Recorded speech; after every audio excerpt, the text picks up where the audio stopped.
Sa gabing ito, di na po tayo magpapatumpik-tumpik pa. Narito po ang kapatid na Eli Soriano. Kapatid na Eli. Magandang gabi po sa lahat, magandang umaga, hapon, anumang oras kayo datnan ng ating programa o ng ating gampanin ngayong gabi. Ito po ay pag-aaral ng doktrina o aral ng Panginoong Hesus. Yung salitang doktrina po, iyon ay Kastila at sa Tagalog ay aral. Ang sabi sa Biblia, doon sa unang Timoteo, Kapitulo 6, versikulo 3, ganito po ang nakasulat doon. Ang sino mang nagtuturo ng mga hidwang doktrina at hindi sumasang-ayon sa turo ng ating Panginoong Hesukristo. Meron pong nagtuturo, hidwang doktrina. Yung hidwa, ang ibig sabihin, lisya, mali. Hindi sumasang-ayon sa turo ng ating Panginoong Hesukristo. So, ang atin pong tutuklasin, yung doktrina at turo ng ating Panginoong Hesukristo. Kaya nga po kasi ganon ay dahil nandito tayo sa panahong Kristiyano. Tapos na po yung panahon ng Mosaiko, yung panahong Israelita, yung panahon ni Moises. Tayo po'y nasa ilalim ng panahon ni Kristo. Kaya ang aral na ating tutuklasin sa Biblia, hindi aral ng kahit na sino pa. Si Kristo po na anak ng Diyos na isinugo sa lupa, na siyang ipinakilala ng Ama na dapat nating pakinggan.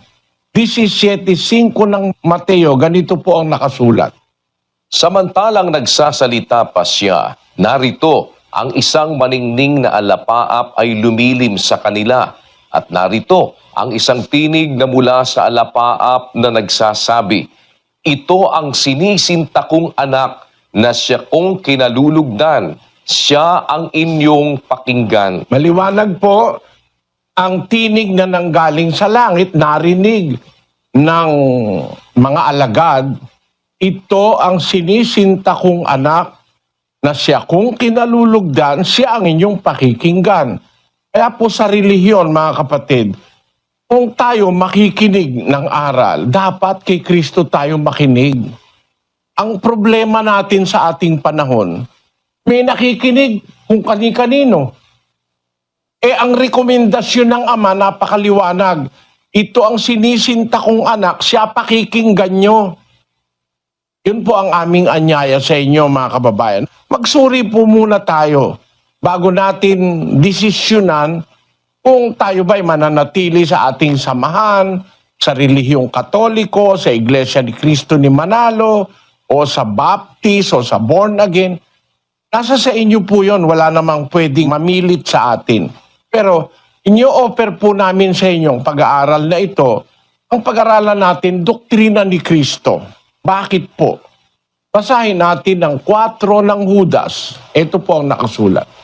Sapagkat may ilang taong nagsipasok ng lihim, yaong mga itinalaga ng una pa sa kahatulang ito, mga di banal na pinalitan ng kalibugan ang biyaya ng ating Diyos, na itinatatwa ang ating iisang guro at Panginoong si Hesukristo. Doon po sa komunidad Kristiyano nung una, merong kinikilalang iisang guro at Panginoong si Hesukristo. Hindi ang guro kung sino pa. Ang sabi, iisang guro na siyang ating Panginoong Hesukristo. Kung siya ang iisang guro, siya ang ating pakikinggan pag nagtuturo siya sa atin. Yun po ang punto ko. Kaya, ngayon po ang ating pag-aaralan at pakikinggan yung turo ng iisang guro. Huwag tayong pumayag na ang magturo sa atin si Buddha. Iba ituturo ni Buddha o si Shinto. Huwag yun. Hindi po yun ang guro na may karapatang magturo na galing sa Ama ang karapatan. Kasi nung marinig ng mga apostol doon sa bundok na sinasabi sa langit na ito ang aking sinisintang anak na siya kong kinalulugdan, siya inyong pakikinggan, yun mismo ang pagbibigay ng Diyos ng giya sa mga apostol para ang pakinggan nila ang Panginoong Hesukristo na siyang iisang guro na itinakda ng Ama para sa mga Kristiyano sa panahong mula nung unang mangaral si Kristo hanggang sa katapusan na ng mundo. Siya po ang ating guro. Sa Kanya tayo sasangguni, ang Kanyang aral, yung salita ng Kristo, yun po ang ating iisa-isahing pag-aralan mula ngayong gabi hanggang sa susunod na mga gabi kung loloobin ng Diyos. Sapagkat yun ang doktrina ni Kristo. Pag tayo nakinig sa iba, doktrinang hindi kay Kristo, masama po ang kahulugan nun, mga kapatid. 7:7 ng Marcos hanggang 8. Datapwat walang kabuluhan ang pagsamba nila sa akin na nagtuturo ng kanilang pinakaaral ng mga utos ng mga tao. Ayon, maliwanag ano po.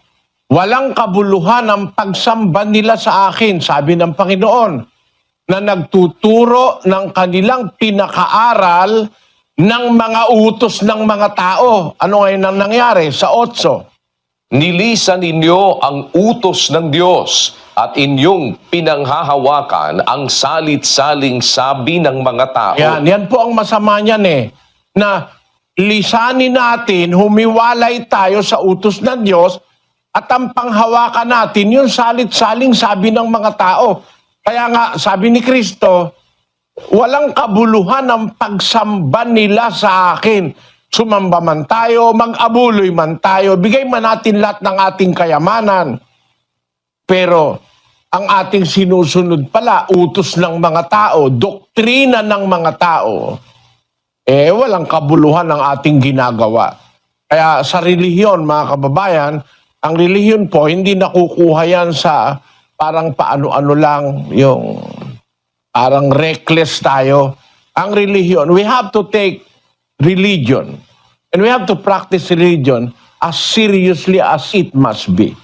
Kailangan sa pagre-relihiyon, gawin natin yung pinakamabuting pagsusuri bago tayo magrelihiyon. Marami pong kabaliwan sa ating panahon. Maraming pagliligaw sa ating panahon. Ipinagpauna po yan ng Biblia na may magtuturo ng ibang aral, yung mga palalo, yung walang nalalamang anuman tungkol kay Kristo. Ang ituturo, ibang aral. Doon po tayo dapat mag-ingat. Para wag tayong madaya, umpisahan nating pag-aralan ng aral ng Panginoong Hesukristo. Doon po sa Mateo 28:19, bago po pumanhik sa langit ang Kristo, nagbilin siya doon sa 11 apostol. Matatandaan nyo, 12 po ang apostol. Nagtalo si Judas, nagtraidor. Nung makilala niya yung kanyang kasama ang ginawa, nagpatiwakal si Judas. Nagpatihulog si Judas na patiwarik. Sumabog ang kanyang tiyan ayon dun sa aklat ng gawa. 11 sa mga apostol ang natira. Doon sa 11, sinabi ni Kristo, bago po siya umakyat sa langit, ang ganito. Basahin po natin ang 28 ng Mateo 19. Dahil dito, magsiyaon nga kayo at gumawa kayo ng mga alagad sa lahat ng bansa, na sila'y inyong bautismuhan sa pangalan ng Ama at ng Anak at ng Espiritu Santo. Na ituro ninyo sa kanila na kanilang ganapin ang lahat ng mga bagay na iniutos ko sa inyo. At narito, ako'y sumasa inyong palagi hanggang sa katapusan ng panahon. Ayon, maliwanag na yung ituturo na sinabi ng Panginoong Hesukristo hanggang sa katapusan na yan ng ating panahon. Ang sabi niya sa 11 apostol, magsiyaon kayo, gumawa kayo ng mga alagad sa lahat ng bansa, na sila'y inyong bautismuhan sa pangalan ng Ama, ng Anak, at ng Espiritu Santo. Pagkatapos, na ituro ninyo sa kanila na kanilang ganapin ang lahat ng mga bagay na iniutos ko sa inyo. hindi naman pala tayo dapat maligaw, mga kababayan eh. Bago umakyat sa langit ang Panginoong Hesus, iniwan niya ang bilin sa mga apostol na gumawa ng alagad sa mga bansa. Anong gagawin para makagawa ng alagad? Babautismuhan sa pangalan ng Ama, ng Anak at ng Espiritu Santo. Pagkatapos, ituro ninyo sa kanila na kanilang ganapin lahat ng mga bagay na iniutos ko sa inyo. At narito ako'y sumasa inyong palagi hanggang sa katapusan ng panahon. Dito po tayo ngayon susunod. Gagawa tayo ng alagad. Paano gagawa ng alagad? Babautismuhan, tapos ituturo ang lahat ng mga utos ni Kristo. Yung aral ng Panginoong Hesukristo. Unang-unang aral niya, bautismo. At tandaan nyo mga kapatid, bautismuhan ninyo sila. Yun po ang unang aral na dapat isagawa. Kung mag-iisip kayo, lalo na yung mga Sabadista, sabi nung Sabadista, ilan ang utos ng Diyos? 10. Mali po yun eh. Bakit? Kasi nagbabautismo sila eh. Wala naman sa 10 utos yung bautismo. So isang usapan po yun mga kapatid. Kasi sa 10 utos walang bautismo. Kay Kristo may bautismo. Tapos ng bautismo, ituturo ang lahat ng aral niya. At sabi niya, ako'y sumasa inyo hanggang sa katapusan ng panahon. Until the end of the age. Ang sabi niya dun sa English. Kaya, ang ituturo, yung aral ni Kristo. Pabautismuhan, tapos tuturuan ang aral ni Kristo. Na tuparin yung aral ni Kristo. Kung tayo nasa party ng pag-aaral, pagsusuri, hindi namin kayo babautismuhan agad. Kundi, susuriin muna natin yung aral. Pag nasuri nyo na ang aral, mga kapatid, nakita nyo tama, yun ang una nating tutuparin, magbautismo. Pero, susuri muna tayo ng aral ni Kristo. Alamin natin muna kung yung aral na ating itinataguyod sa Iglesia ng Diyos o sa Church of God International, ayun nga yung aral ni Kristo. At ang garanti ako sa inyo, magdala kayo ng pangsulat, papel, lapis, o kaya tandaan ninyo na kung meron kaming ituturo sa inyong hindi aral ni Kristo, huwag niyong tatanggapin.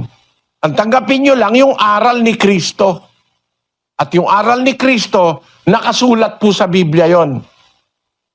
Pag hindi nakasulat sa Biblia, huwag niyong tatanggapin. Kasi yung aral ni Kristo, yung utos niya, lahat yon nakasulat sa Biblia. Hindi po pwedeng walang nakasulat, tatanggapin natin. 14:37 ng unang Korinto, pakinggan nyo. Kung iniisip ni man na siya'y propeta o ayon sa Espiritu, ay kilalanin niya ang mga bagay na sa inyo'y isinusulat ko na pawang utos ng Panginoon. Ayun ang sabi ng mga apostol. Ang lahat ng sa inyo'y isinusulat ko, sabi ni Pablo, pawang utos ng Panginoon. Kaya yung lahat ng utos ng Panginoong Hesus, makikita natin isinulat ng mga apostol. Pagka hindi isinulat, hindi utos yun.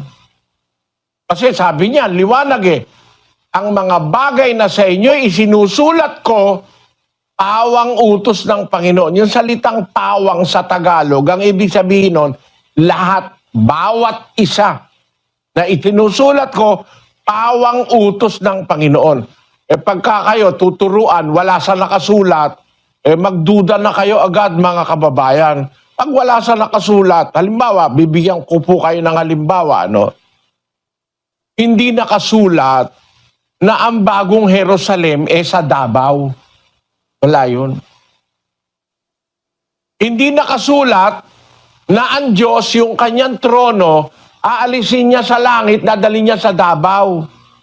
Yung trono ng Diyos, hindi po aalisin ng Diyos yung kahit kailan sa langit. Permanente ang Diyos Hindi naman siya squatter para maglipat-lipat siya ng kanyang trono, ng kanyang domain. Hindi po ito mga kababayan, hindi po ito pang-aatake Para lang ipakita ko sa inyo, may mga aral wala sa Biblia, hindi tinuturo ng Biblia. Kaya kung alin lang yung nakasulat sa Biblia, yun lang ang ating tatanggapin, yun lang ang ating sasampalatayanan. Gaya ng sinabi ng Panginoong Hesus sa mga apostol. Ituro niya sa kanila ang lahat ng bagay na aking iniutos sa inyo at narito ako'y sumasa inyong palagi hanggang sa katapusan ng panahon. Ngayon, umpisahan natin. Ang unang aral niya, bautismo, mga kapatid.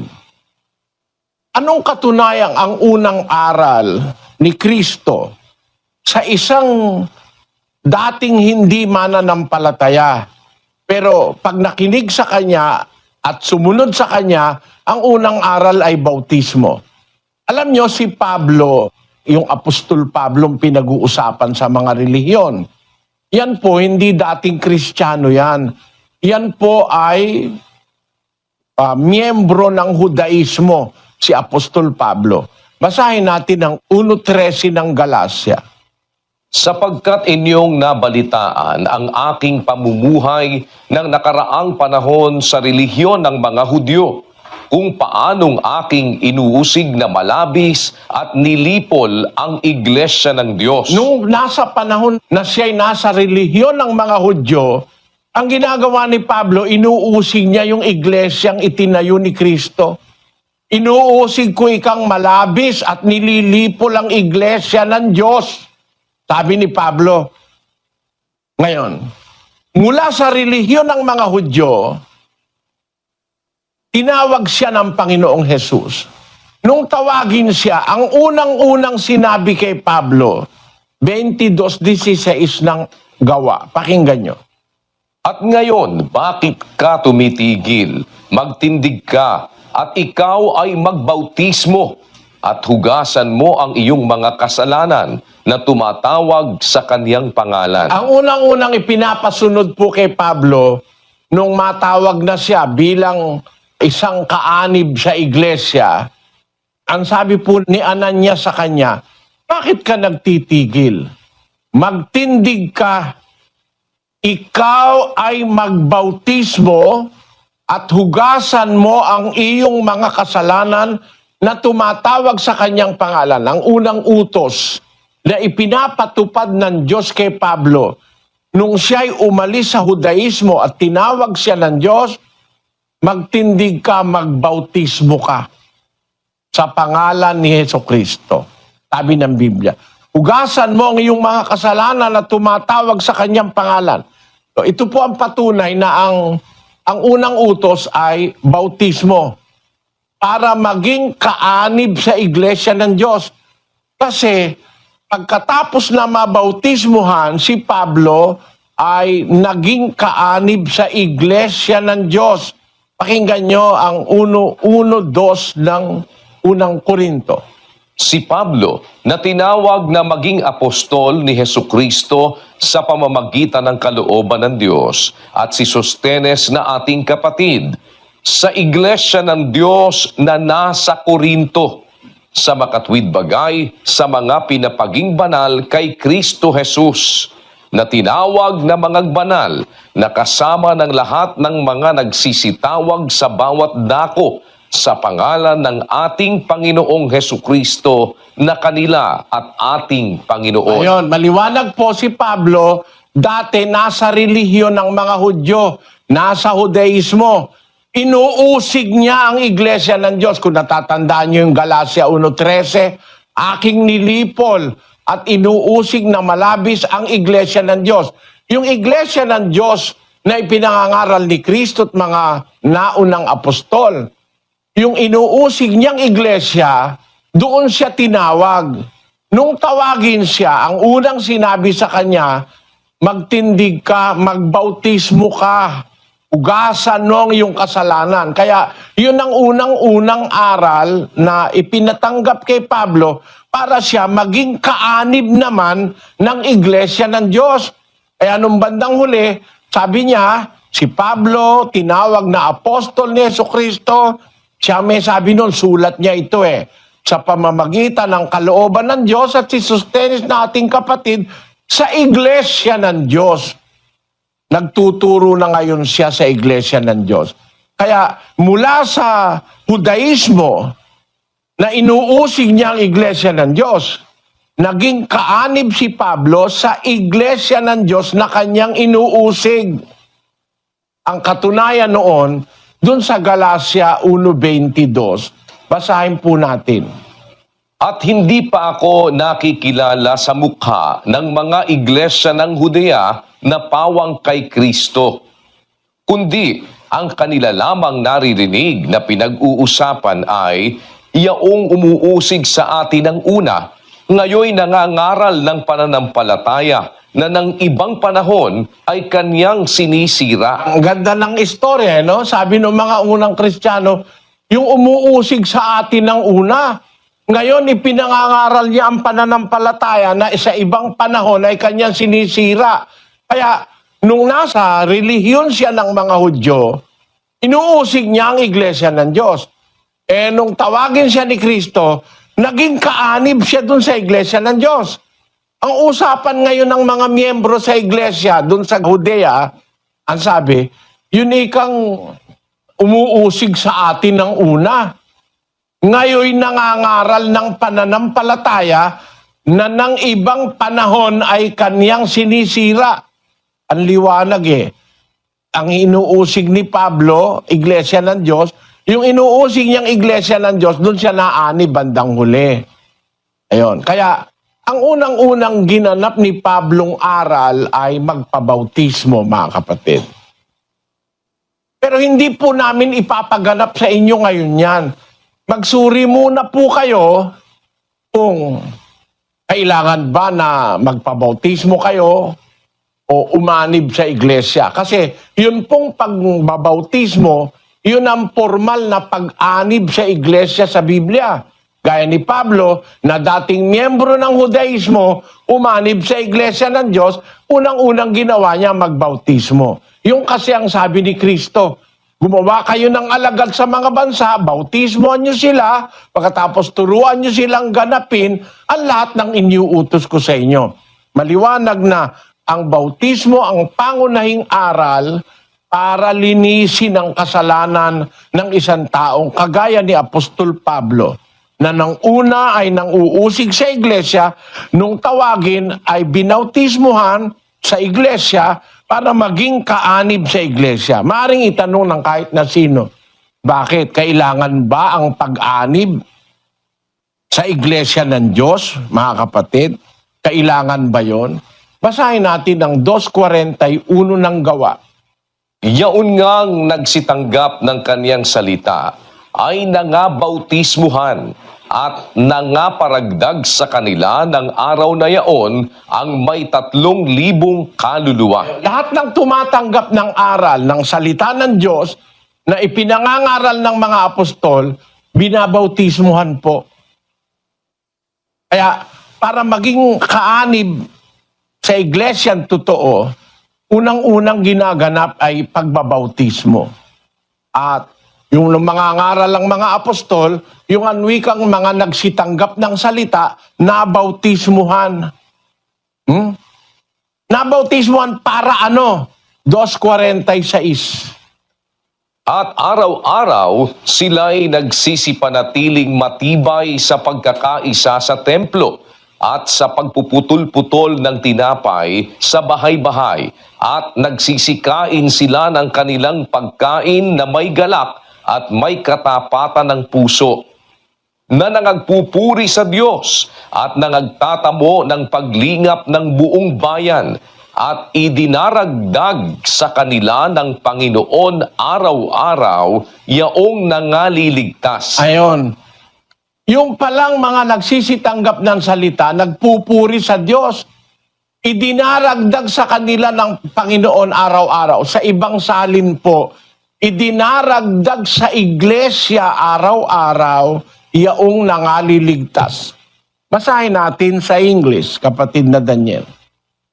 Praising God and having favor with all the people, And the Lord added to the church daily such as should be saved. Ayon, yung mga tumatanggap ng salita, araw-araw, binabautismuhan yung tumatanggap, yung isang beses nga, 3,000 kaluluwa ang nabautismuhan, at idinaragdag sa kanila o sa iglesia, araw-araw yaong nangaliligtas. Lahat ng tumatanggap ng salita, nagiging karagdagan sa iglesia. Yun po ang nakalagay sa English. The Lord added to the church daily such as should be saved. Kaya, ang formal na pag-anib sa iglesia ng Diyos na totoo, yun po ay dadaan sa bautismo ang isang tao na tatanggap ng salita. Pero bago bautismohan, dapat munang tumanggap ng salita o ng aral. Kaya hindi namin kayo babautismuhan ngayon, mga kapatid. Pag-uumpisahan natin ngayong pag-aralan ang aral na pagka matatanggap ninyo, ang unang gagampanan ninyo ay bautismo. Yung tunay na bautismo sa Biblia. Pero for the meantime, hindi po yan ang ating gagampanan. Susuriin muna natin yung aral at pag narinig nyo, kung matatanggap nyo, saka magaganap yung kayo ay babautismuhan. Pero kailangan po yung bautismo kasi yun ang formal na pag-anib sa iglesia. Utos po ng Diyos kasi yung lahat ng tumatanggap ng salita, idinaragdag sa iglesia. Nagiging karagdagan ng mga kaanib sa iglesia yung mga tumatanggap ng salita. Paano kayo maaanib? Kung hindi naman namin ipapaliwanag yung salita ng Diyos sa inyo. Pero kailangan munang maipahayag sa inyo ang salita ng Diyos. Kung matatanggap nyo, magiging karagdagan sa iglesia ang isang taong nakatanggap ng salita pagkatapos na siya ay mabautismuhan. Ayon sa Biblia. Ang katunayang yung pag-anib sa iglesia, kasi ganito yan mga kapatid, hindi ko talaga pwedeng tiisin na hindi masabi Kung nakikinig kayo nung 700 Club, ang sabi nung puno ng 700 Club, hindi kakailangan ng iglesia. Yun. Isa sa mga aral ngayon ng kasinungalingan yan, Mabuti ilagay natin sa screen. Kailangan ba ang pag-anib sa iglesia?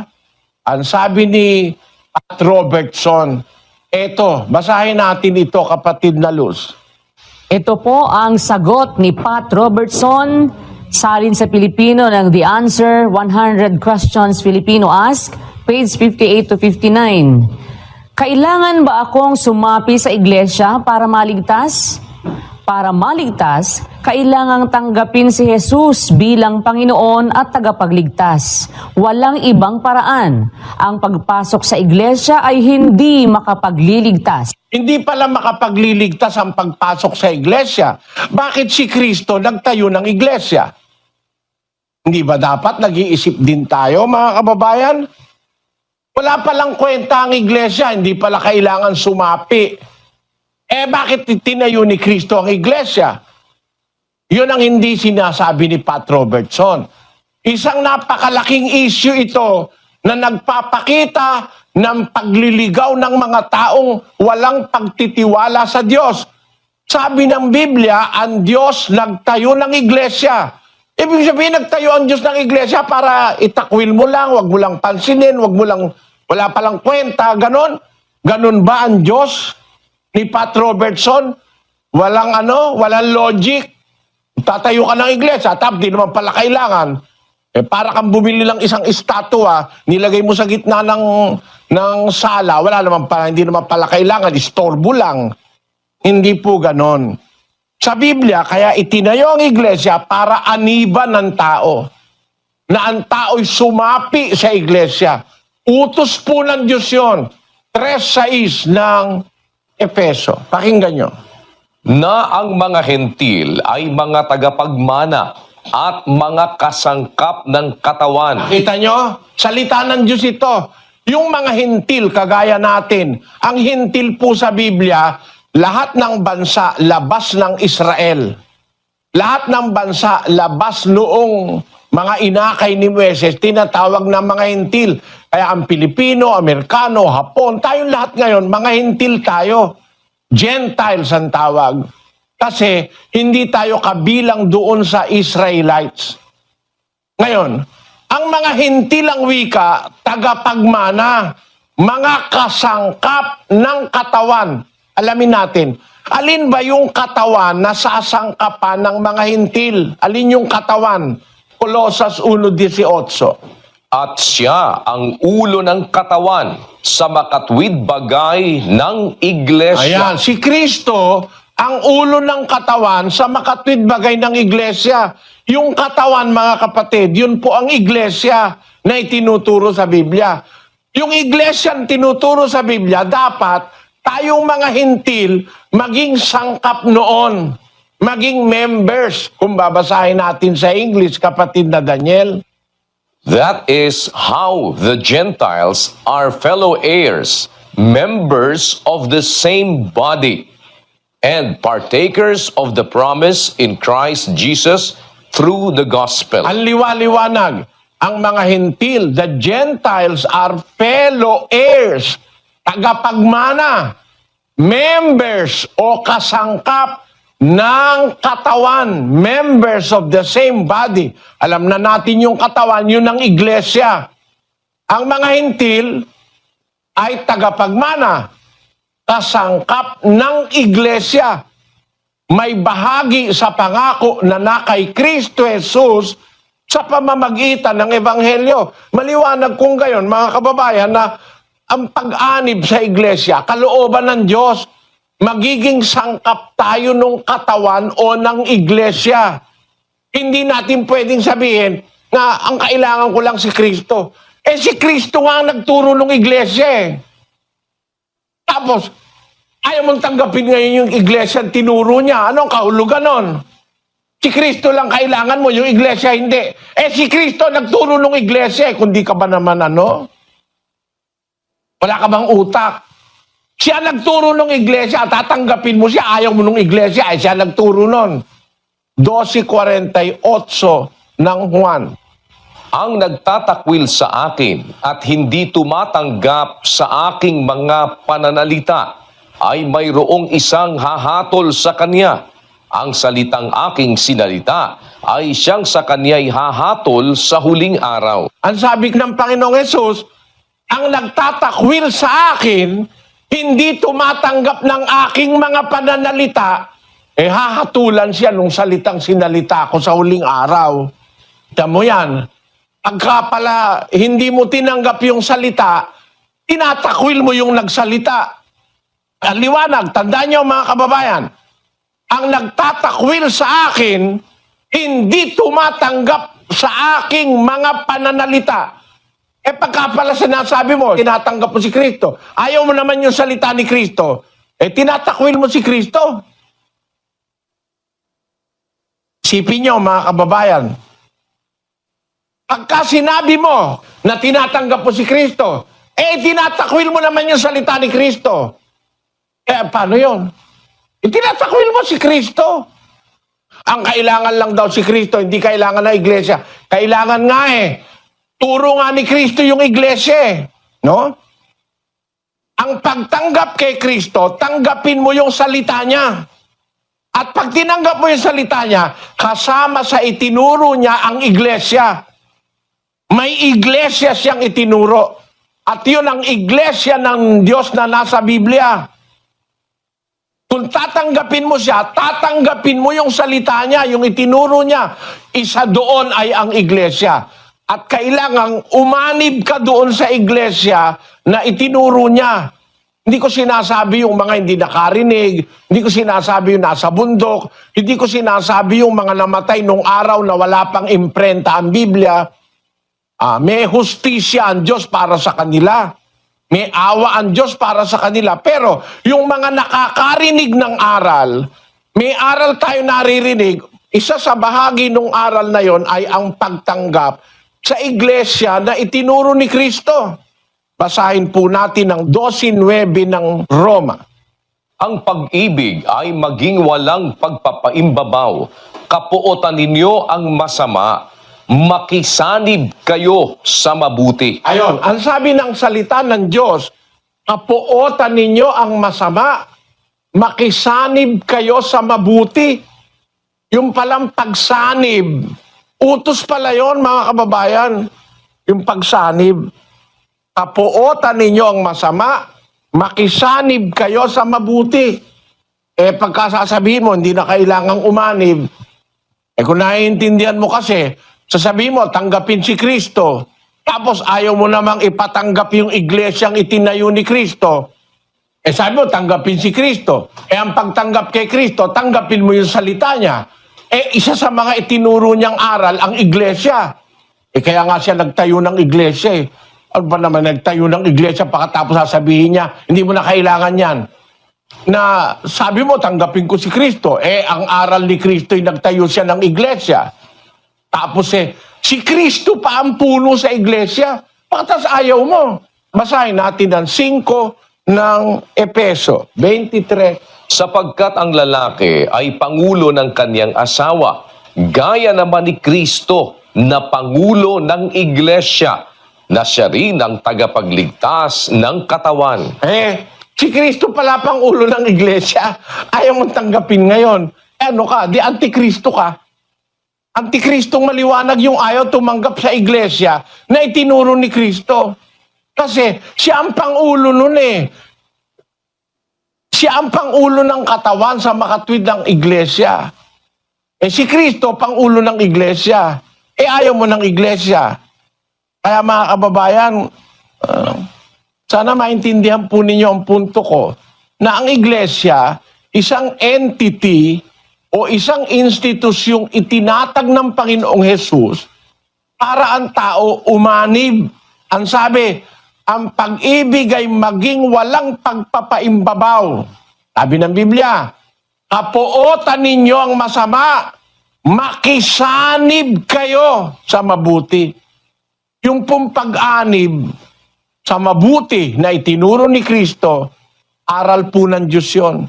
Kaya utos ng Diyos yung ang mga hintil, tagapagmana, kasangkap ng katawan o ng iglesia. Kasi ang katawan, siya nga yung iglesia. Katawan ni Kristo. Espiritual na katawan ni Kristo ang iglesia. Kaya lahat ng gustong pasakop kay Kristo, dapat, kung alam mo ang aral, paanib ka sa iglesia. Isa po ito sa mga mahahalagang doktrina ng Panginoong Hesus na ang tao pumasok sa iglesia. At yung aayaw o pumipigil sa iba na pumasok sa iglesia, mga antikristo po yun. Basahin po natin ang 3 Juan. Ako'y sumulat ng ilang bagay sa iglesia, datapwat si Diotrephes na nag-iibig magkaroon ng kataasan sa kanila ay hindi kami tinatanggap. Kaya't kung pumarian ako, ay ipaalaala ko ang mga gawang kanyang ginagawa na nagsasalita ng masasamang salita laban sa amin at hindi nasisiyahan sa ganito, ni hindi man niya tinatanggap ang mga kapatid at silang mga ibig tumanggap ay pinagbabawalan niya at pinalalaya sila sa iglesia. Ayun, ang pangalan niya, Diotrephes, yung kalaban ng mga apostol. Kung iisipin nyo, mga kababayan, meron pa ngayong isang pastor na tapos na kayang church age. Hindi na kailangan na ikang pumunta kayo sa iglesia. Sabi nung isa pang ano yun. Hindi na raw kailangan na iglesia, wag na raw pupunta sa iglesia. Sabi, ang liwa-liwanag sa Biblia. Sabi ni San Juan, ako'y sumulat ng ilang bagay sa iglesia. Datapwat si Diotrephes na nag-iibig magkaroon ng kataasan sa kanila, hindi kami tinatanggap. Kaya't kung pumarian ako, sabi ni Juan, ipapaalala ko sa iyo ang mga gawang kanyang ginagawa. Nagsasalita ng masasamang salita laban sa amin. Hindi nasisiyahan sa ganito. Hindi niya tinatanggap ang mga kapatid. At silang ibig tumanggap, pinagbabawalan niya at pinalalaya sila sa iglesia. Yan yung kaaway ng mga apostol. ayaw na yung mga tao pumasok sa iglesia. Ganon din ngayon yung mga kalaban ni Kristo. Mga antikristo ngayon. Hindi kakailangan niyang iglesia. Huwag kayong mag-iglesia. Huwag daw mag-iglesia. Pupunta ka sa kanya. Ano yun sa'yo? Ha? Fellowship. O kaya born again fellowship o ministry. Ano ba yan? Di ba iglesia rin yan? Ayaw nyo lang ng totoo. Ang gusto nyo yung mali. Ang nasa Biblia ay iglesia ng Diyos. Yun ang ipinangaral ng mga apostol, mga kababayan. Tandaan nyo, nangaral ang mga apostol, ang ipinangaral iglesia ng Diyos. Yung tunay na iglesia sa Biblia, Gawa 20:28. Pakinggan nyo. Ingatan ninyo ang inyong sarili at ang buong kawan na sa kanila'y ginawa kayo ng Espiritu Santo na mga obispo upang pakanin ninyo ang iglesia ng Diyos na binili niya ng kanyang sariling dugo. Nakita nyo kung gaano kamahal ang iglesia para sa Panginoong Hesus? Yung iglesia ng Diyos, binili niya ng kanyang sariling dugo. Kaya siya nagsakripisyo, pinatay sa krus dahil sa iglesia. Mahal na mahal ni Kristo ang iglesia. Kaya ang turo ng mga apostol, doon sa 5 ng Epeso, 5:25, kapatid na Daniel. Mga lalaki, ibigin ninyo ang inyo-inyong asawa, gaya naman ni Kristo na umibig sa iglesia at ibinigay ang kanyang sarili dahil sa kanya. Makita nyo, mahal ni Kristo ang iglesia, si Pat Robertson hindi At saka yung mga pastor ngayon na nagsasabing hindi na kailangan na iglesia.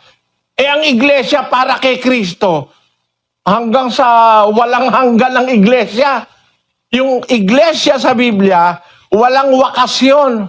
3:11 ng Epeso, kapatid na Daniel. Upang ngayon sa pamamagitan ng iglesia ay maipakikilala sa mga pamunuan at sa mga kapangyarihan sa sangkalangitan ang kapuspusan ng sari-saring karunungan ng Diyos ayon sa panukalang walang hanggan na ipinanukala kay Kristo Jesus na Panginoon natin. Ang iglesia pala, mayroong isang gagampanan na panukalang walang hanggan. Paano mo sasabihin ngayon tapos na ang church age? Ang liwanag yan, no?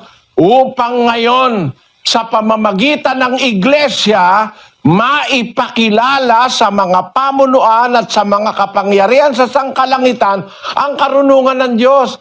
It is the church that will be instrumental in revealing the wisdom of God.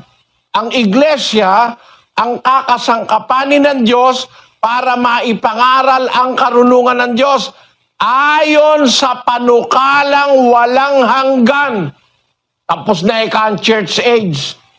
Hindi pa nga tapos ang mundo, ba't tinapos mo ang church age? No? Yun ang mga maling aral. Wala sa Biblia yung aral na yon, na tapos na raw ang church age. Ganon din ang sinabi ni Camping, yung Amerikanong pastor. Ganon din ang sinabi nitong isang huling pastor na nabasa ko kamakailan, hindi na raw kailangan ng iglesia. Maling aral yan, mga kababayan. Ang iglesia po, ang institusyon na itinatag ng Diyos sa pamamagitan ni Kristo para siyang aaniban ng tao para maturuan ng aral ni Kristo. Ang iglesia ang magtuturo ng karunungan ng Diyos ayon sa panukalang walang hanggan. Napakaliwanag naman Ulitin nga natin, lagay mo sa screen, kapatid na Daniel, pakiulit mo, mabasa. Pakibasa nyo, mga kababayan, hindi totoon tapos na ang iglesia o church age.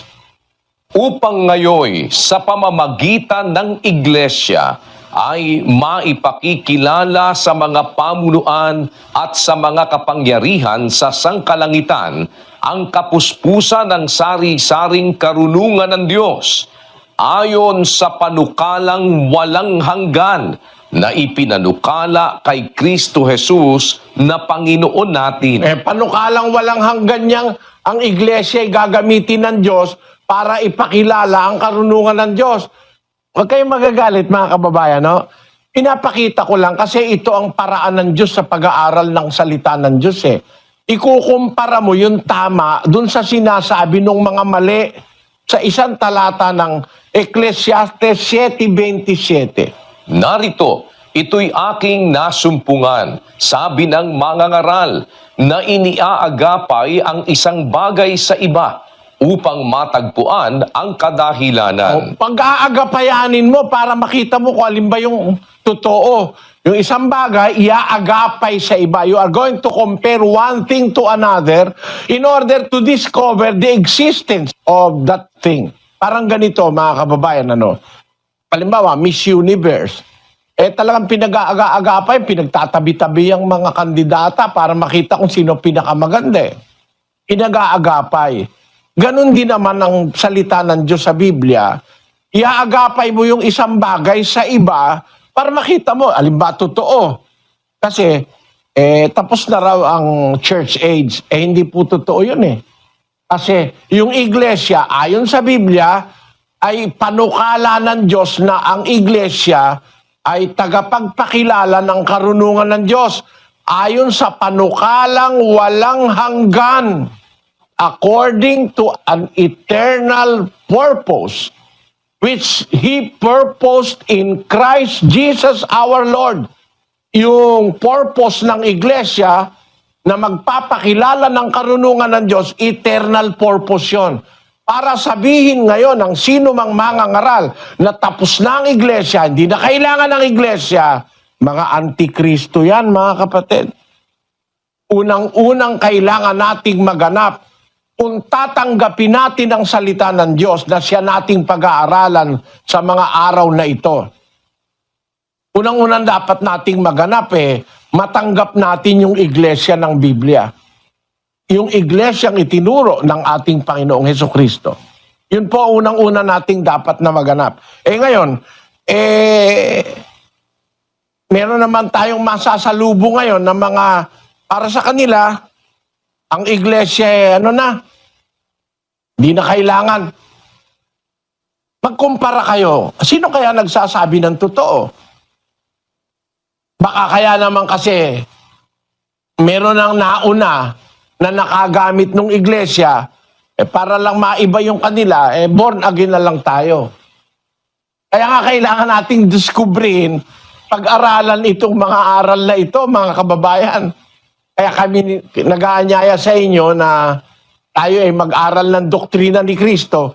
Kasi nga ngayon nga nagkasamot-samot ng parang magulong-magulo na ngayon. May iglesia, may saksi. Ewan ko naman kung ano naman ang nakain ng mga iba at nagsaksi naman sila. Yung iba naman, baptist. Yung iba naman, fellowship. Yung iba naman, ministry. Bakit ministry? Nasa Biblia, iglesia Pag-isip nga tayo mga kababayan, Huwag kayong magagalit sa akin mga kababayan, mga guest, mga bisita. Kasi ang nasa Biblia po, iglesia Pati sa Biblia nila hindi na nakalagay Ba't pinalitan ng assembly? Kami Assembly of God. Ba't assembly? Ang nasa Biblia, iglesia Marunong pa ba tayo sa Diyos? Sabi ni Kristo, sa ibabaw ng batong ito, tatayo ko ang aking mga saksi. Ganun ba yon? Sa ibabaw ng batong ito, itatayo ko ang aking assembly. Yung ba yon? Sa ibabaw ng batong ito, itatayo ko ang aking ministry. Ganun ba yon? Ang nakalagay ba sa Biblia? Sa ibabaw ng batong ito, itatayo ko ang aking fellowship. Meron ba nun? Hindi po Sa ibabaw ng batong ito, itatayo ko ang aking iglesia. Upon this rock, I will build my church. And the gates of hell shall not prevail against it. Iglesia po ang itinuturo sa Biblia, mga kababayan. Hindi fellowship, hindi saksi ni Jehovah, wala nun. Wala po nun. Hindi nagturo si Kristo na kayo'y magsaksi ni Jehovah. Wala nun. O kayo kaya maging fellowship kayo, ministry kayo, o kayo kung ano. Wala po nun. Ang nasa Biblia, sa lahat ng Biblia, ayaw lang nilang ituro Ang itinayo, iglesia. At ang mga hentil ay mga tagapagmana ng buhay na walang hanggan, kasangkap ng katawan o ng iglesia. We must be part of that body. We must be members of that same body, which is the church. Aanib tayo doon sa iglesia na sinasabi sa Biblia. Huwag kayong maniniwala na hindi kailangan ng iglesia, hindi kailangan umanib. Kung alam mo rin lang, hindi natin inuobliga yung wala pang naririnig na aral, hindi pa nakakarinig ng ebanghelyo. Kagaya halimbawa, nung panahon ni Kristo, nangangaral siya 2,000 years ago. Yung mga ipugaw naman, gumagawa ng rice terraces. No? Hindi naman narating ni Kristo yung mga ipugaw, kaya walang naanib sa iglesia nung panahon na yon. Pero ngayon, yung aral ni Kristo nakarating na sa Ifugao, kaya meron na tayong mga kapatid na sa Ifugao, no? Sa Mountain Province. Hindi natin inuobliga yung hindi nakakarinig. Pero yung nakakarinig ng aral, dapat maintindihan nila na si Kristo nagtayo ng isang institusyon. Tinawag sa Biblia na Iglesia ng Diyos. Yung Iglesia ng Diyos na yon ay magpapakilala ng karunungan ng Diyos ayon sa panukalang walang hanggan. At yung Iglesia ng Diyos na yon, doon aanib ang mga babautismuhan. Ayon sa ating nabasang mga talata. Hindi po pwede, mga kapatid, at hindi maaaring matutulan na ang iglesia ay institusyong mahalaga para kay Kristo. Pinag-ukulan niya nga ng kanyang sariling buhay yun Minahal niya ang iglesia, binili niya ng kanyang sariling dugo. Ulit natin, 20:28 ng Gawa. Ingatan ninyo ang inyong sarili at ang buong kawan na sa kanila'y ginawa kayo ng Espiritu Santo na mga obispo upang pakanin ninyo ang iglesia ng Diyos na binili niya ng kanyang sariling dugo. Ayun, ang liwanag, ang iglesia ng Diyos na binili niya ng kanyang sariling dugo. Yan po ang nasa Biblia. Ngayon, sa kasamaang palad, may nagsali ng Biblia, hindi ba? Ang inilagay, Iglesia ni Kristo. Yung si Lamsa. Kaisa-isang Biblia yon na ang nakalagay, Iglesia ni Kristo. Salin ni Lamsa, isang modernong Biblia. Iglesia ng Diyos, inilagay, Iglesia ni Kristo. Pero kung babalik po tayo sa Bibliang Grego na orihinal na lingwaheng ginamit ng Bagong Tipan, ang nakalagay po sa Grego, Ecclesian Theo. Ayon, basahin natin yung 20:28 ng Gawa. Prosechete eotois kai pantito puimnio en o umas to pneuma to agion eteto episkopos oi mainen en ecclesian Theo. Iglesia ng Diyos, hindi iglesia ni Kristo. Ecclesian Theo. Iglesia ng Diyos na binili niya ng kanyang sariling dugo. Ang argumento po ng mga iglesia ni Manalo dyan, si Kristo ang nagtayo Sabi niya, itatayo ko aking iglesia, kaya iglesia ni Kristo yan. Mali pong interpretasyon yon, mga kababayan. Bakit?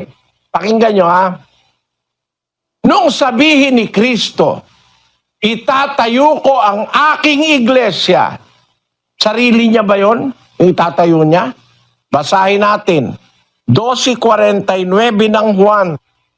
sapagkat ako'y hindi nagsasalita na mula sa aking sarili, kundi ang Ama na sa akin ay nagsugo ay siyang nagbigay sa akin ng utos kung ano ang dapat kong sabihin at kung ano ang dapat kong salitain.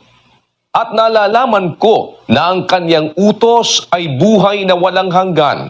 Ang mga bagay na sinasalita ko ay ayon sa sinabi sa akin ng Ama. Gayon ko sinasalita. Ayon. Yung pala sinasalita niya, galing sa Diyos yun. Mga kababayan, nagsasalita si Kristo galing sa Ama. Kaya nung sabihin niya, itatayo ko ang aking iglesia, salita ng Ama yun. Hindi ito kayang tutulan ng mga ministro ni Manalo. Sabi ni Kristo, ang sinasalita ko hindi sa aking sarili. Hindi ako nagsasalitang mula sa aking sarili. Kundi ang Ama na sa akin nagsugo, nagbigay sa akin ng utos kung ano ang dapat kong sabihin, kung ano ang dapat kong salitain. Kaya nung sabihin niya, itatayo ko ang aking iglesia. Kanya ba yon? Hindi po. Ang Ama yon. Salita ng Ama yon na nanggagaling sa bibig ni Kristo. At yun ang talagang hula na gagampanan ni Kristo. May hula bago pa siya nagkatawan tao. 18 ng Deuteronomio. Pakinggan nyo. Aking palilitawin sa kanila ang isang propeta sa gitna ng kanilang mga kapatid na gaya mo, at aking ilalagay ang aking mga salita sa bibig niya, at kanyang sasalitain sa kanila ang lahat ng aking iuutos sa kanya. O yan, itinuturo ba ni Manalo yan? Sabi sa hula, kausap ng Diyos si Moises, papalitawin ko ang isang propeta sa gitna ng kanilang kapatid, gaya mo. Sabi niya kay Moises, magpapalitaw ako ng isang propeta sa gitna ng Israel, gaya mo. Ilalagay ko ang aking mga salita sa bibig niya. Sabi ng Diyos, sinong propeta yon? Napapalitawin ng Diyos gaya ni Moises, ilalagay ng Diyos ang salita niya sa bibig ng propeta na yon. 3:22-20 ng Gawa. Pakinggan nyo. Tunay na sinabi ni Moises, ang Panginoong Diyos ay magtitindig sa inyo ng isang propetang gaya ko mula sa gitna ng inyong mga kapatid. Siya ang inyong pakinggan sa lahat ng mga bagay na sa inyo'y sasalitain niya. At upang kanyang suguin ang Kristo na itinalaga sa inyo na si Jesus. Yung palang propeta na yon ay ang Panginoon Kristo. Sabi ng Diyos, ilalagay ko ang aking mga salita sa bibig niya. Kaya pag nagsalita yung propeta na yon, ang sasabihin nun, salita ng Ama. Ano sabi ni Kristo? Sa ibabaw ng batong ito, itatayo ko ang aking iglesia. Kanino ngayon yon? Kay Kristo? Hindi po. Sa Ama yon. Kaya nga iglesia ng Diyos yun eh. Ang liwaliwanag sa Gawa 20:28 na iminali ni Lamsa na ang iglesia ng Diyos, binili niya ng kanyang sariling dugo. Pagkatapos na maitatag ang iglesia ng Diyos, nagsakripisyo si Kristo hanggang naibubo ang kanyang dugo sa krus dahil sa iglesia. Yung iglesia ang kanyang ipinangaral at itinuro sa mga apostol. Yun ang iglesia ng Diyos, mga kababayan. Ang opisyal na pangalan ng iglesia sa Biblia ay iglesia ng Diyos. Doon sa pangalan ng may-ari, basahin natin ang 43:7 ng Isaias. Pakinggan nyo. Bawat tinatawag sa aking pangalan at yaong aking nilikha ay sa aking kaluwalhatian, yaong aking inanyuan, oo, yaong aking ginawa. Maliwanag po, mga kababayan, sabi ng Diyos, yung tinatawag sa kanyang pangalan, yun ang kanyang kaluwalhatian. yun ang aking inanyuan. Oo, yaon ang aking ginawa. Yun ang aking nilikha. Kaya nga lahat ng bagay na sa Diyos tinatawag sa pangalan ng Diyos Di ba? Espiritu. Kanino? May espiritu na whiskey. May espiritu ng demonyo. Yun sa Diyos. Ang tawag, espiritu ng Diyos. Tao. Tao ng demonyo. May tao ng demonyo. Sabi ni Kristo sa 8:44 ng Juan, kayo'y sa inyong amang diablo.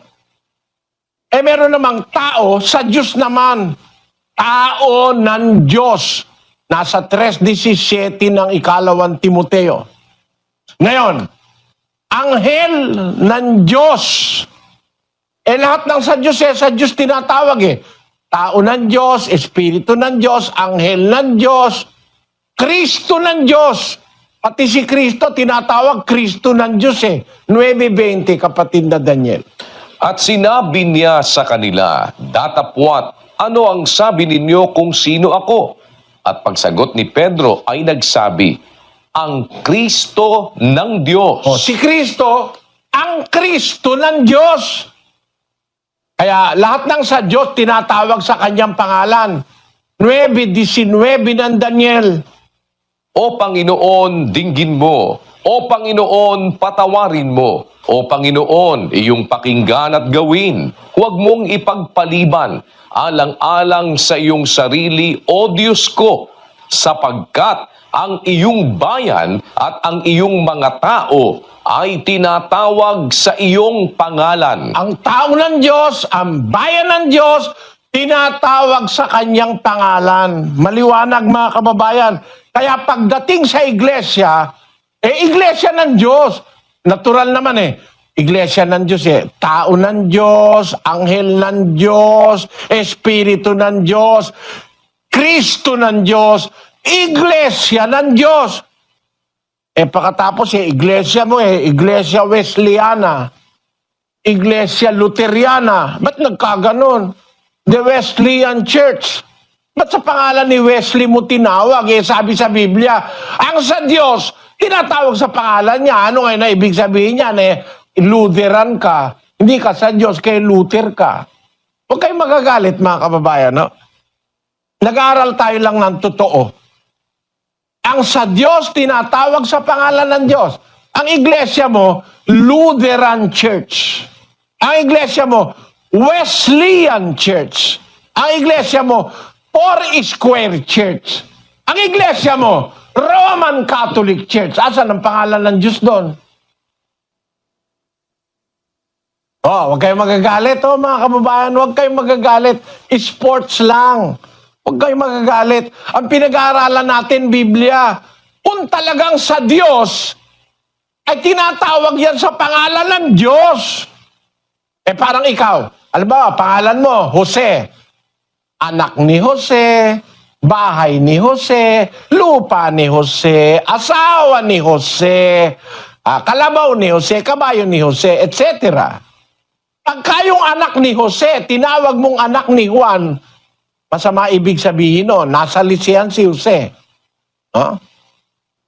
Lahat ng kay Jose, asawa ni Jose, anak ni Jose, bahay ni Jose, bukid ni Jose, kalabaw ni Jose. Bakit naman? Sabi ng Diyos, yung tinatawag sa aking pangalan, yun ang aking nilikha. Sa aking kaluwalhatian. Yung aking inanyuan. Oo, yung aking ginawa. Yun ang tinatawag sa kanyang pangalan. Ba't ang iglesia mo tinatawag sa pangalan ni Luther? Ba't naman ang iglesia mo tinatawag sa pangalan ng Roma? Bakit nagkaganon? Ang sa Diyos tinatawag sa pangalan ng Diyos. Mag-isip lang kayo mga kababayan. Di ko sinasabing umalis kayo sa iglesia nyo. Isip lang tayo. Tapos basahin nyo lang sa Biblia nyo. Lahat ng binabasa kong sitas, nasa Biblia nyo rin. Bakit kayo Lutheran? Ang sa Diyos tinatawag sa kanyang pangalan. Pumayag kang tawagin kang Aglipayano. Si Aglipay, Ilocano yung kababayan ko yun Hindi naman dapat na tayo tawaging Aglipayano. Pangalan ng tao yun mga kababayan. Dapat tawagin sa pangalan ng Diyos. Lahat ng sa Diyos tinatawag sa kanyang pangalan. Yun ang kanyang kalooban. 3:14-15 ng Efeso. Pakinggan nyo. Dahil dito ay iniluluhod ko ang aking mga tuhod sa Ama ng ating Panginoong Hesukristo, na sa Kanya'y kumukuha ng pangalan ang bawat sangbahayan sa langit at sa lupa. Sa Ama ng ating Panginoong Hesukristo, niluluhod ko ang aking tuhod, sabi ni Pablo, sa Ama, sa Diyos, na sa Kanya'y kumukuha ng pangalan ang mga sambahayan sa langit at sa lupa. Ang sambahayan ng Diyos sa lupa ay ang iglesia. Kanino kukuha ng pangalan? Kay Luther? O kaya kay Wesley? Pinapakita ko lang sa inyo, nasa Biblia na yung sa Diyos, tinatawag yun sa pangalan ng Diyos. Kaya nakasulat sa Biblia, miski sa Grego, Ecclesian to Theo. Ecclesian to Theo. Iglesia ng Diyos. Church of God. Tama naman ang pagkakatranslate sa English Church of God. Sa Tagalog, miski sa Bibliang Katoliko, nakalagay, Iglesia ng Diyos. Sa dating Biblia ng Protestante, Iglesia ng Diyos din. Sa Bibliang Katoliko, Iglesia ng Diyos din. Lagay mo nga yung Bibliang Katoliko dyan. Po, ilagay natin yung Bibliang Katoliko. Nakasulat po dito, ingatan ninyo ang inyong sarili at ang buong kawan na pinaglagyan sa inyo ng Espiritu Santo bilang mga tagapamahala upang pamahalaan ang iglesia ng Diyos na kanyang tinubos ng sarili niyang dugo. Ito nyo, kung Biblia ang babatayan mo, hindi mo naman iibahin yan Iglesia ng Diyos. Ba't naging Iglesia Romana? Na yung iglesia ng Diyos, yun ang tinubos niya ng kanyang sariling dugo. Sa Bibliang Grego na orihinal na ginamit na salita sa Bagong Tipan ay Ecclesian to Theo. Iglesia ng Diyos din. Sa Cebuano nakalagay, matngoni ninyo ang inyong kaugalingon ug ang tanang panon, nga kanila ang Espiritu Santo naghimo kaninyo nga mga magtatanaw aron pasibsibon ninyo ang iglesia sa Dios nga gipalit niya sa iyang kaugalingang dugo. Iglesia sa Dios, no? Sa Ilocano. Kitain nyo ti Baguio, kenti amin nga ipastoran nangikabilan ti Espiritu Santo kada kayo, akas managaywan, tapno ipaarabyo ti iglesia ti Dios. Isu ginatang na itidara na. Liwanag, ano? Mga kapatid, kung titignan natin, miski yung matandang Bibliang Katoliko, ang nakalagay, iglesia ng Diyos. Yung unang mga salin ng Bibliang Protestante, ang nakalagay, iglesia ng Diyos.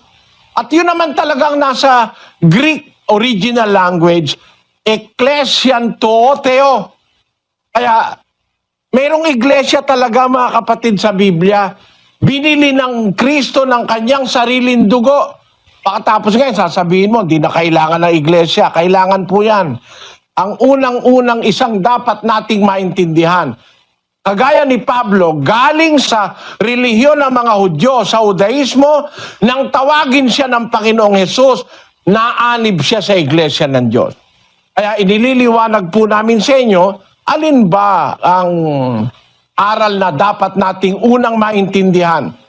Ang pag-anib sa iglesia ng Diyos, isa sa pangunahing aral ng ating Panginoong Kristo. Na bago tayo formal na maanib sa iglesia, kailangan nating mabautismuhan. Pero bago naman tayo mabautismuhan, kailangan muna nating matanggap yung salita. Paano yung matatanggap ang salita? Pag-aaralan natin ang salita. Ngayon, yung mga iglesyang nagkalat sa ating panahon, kung hindi po tayo magsusuri, baka tayo maligaw. Bakit? Kasi dapat sa Biblia tayo magbatay Wala naman sa Biblia yan Yung Baptist Church, wala sa Biblia yon. Yung Pentecostal missionary, wala sa Biblia yon. Wala sa Biblia yung Iglesia Luteriana. Bakit? Unang-unang dahilan, ang iglesyang totoo dapat tawagin sa pangalan ng may-ari. Ang Diyos ang may-ari ng iglesia, kaya ang nasa Biblia, iglesia ng Diyos. Yan po ang aming iniaanyayang suriin nyo, mga kababayan. Magmumula sa gabing ito, hanggang sa mga darating na gabi, nanyayahan ko po kayo personal. Makita nyo, mga kababayan, ang pagkukumpara ng mga bagay-bagay para tayo makarating doon sa isang tamang konklusyon na ang ginagamit lang ay ang Biblia. Naanyayahan ko po kayo uli bukas, mga kababayan. Sana dalo kayo uli. Paano kayo mababautismuhan kung hindi nyo matatanggap yung salita? Para matanggap ang salita, suriin natin yung salita, yung doktrina ni Kristo sa Biblia. Siya ang ating guro, kaisa-isang guro na dapat magturo sa atin. Babasahin ko po sa inyo isa-isa ang aral ng ating Panginoong Kristo. Anyahan ko kayo bukas, mga kababayan, no? Sana balik kayo. Pakiusap ko sa inyo, alang-alang sa ating mga kaluluwa. Balik po kayo uli bukas, mga kababayan, sa ating pag-aaral ng doktrina. Kung pwede, 1 oras lang naman at kalahati. Kung loloobin ng Diyos, maintindihan natin ang aral ng ating Panginoong Kristo na napakahalaga para sa ating kaligtasan. Hanggang dito, mga kababayan, nagpapasalamat kami sa Diyos at sa inyong lahat na dumalo bilang anyaya po para bukas. Pero bago po tayo umuwi, magpasalamat tayo sa Diyos sa pamamagitan ng isang panalangin. Tayo tumindig, mga kapatid.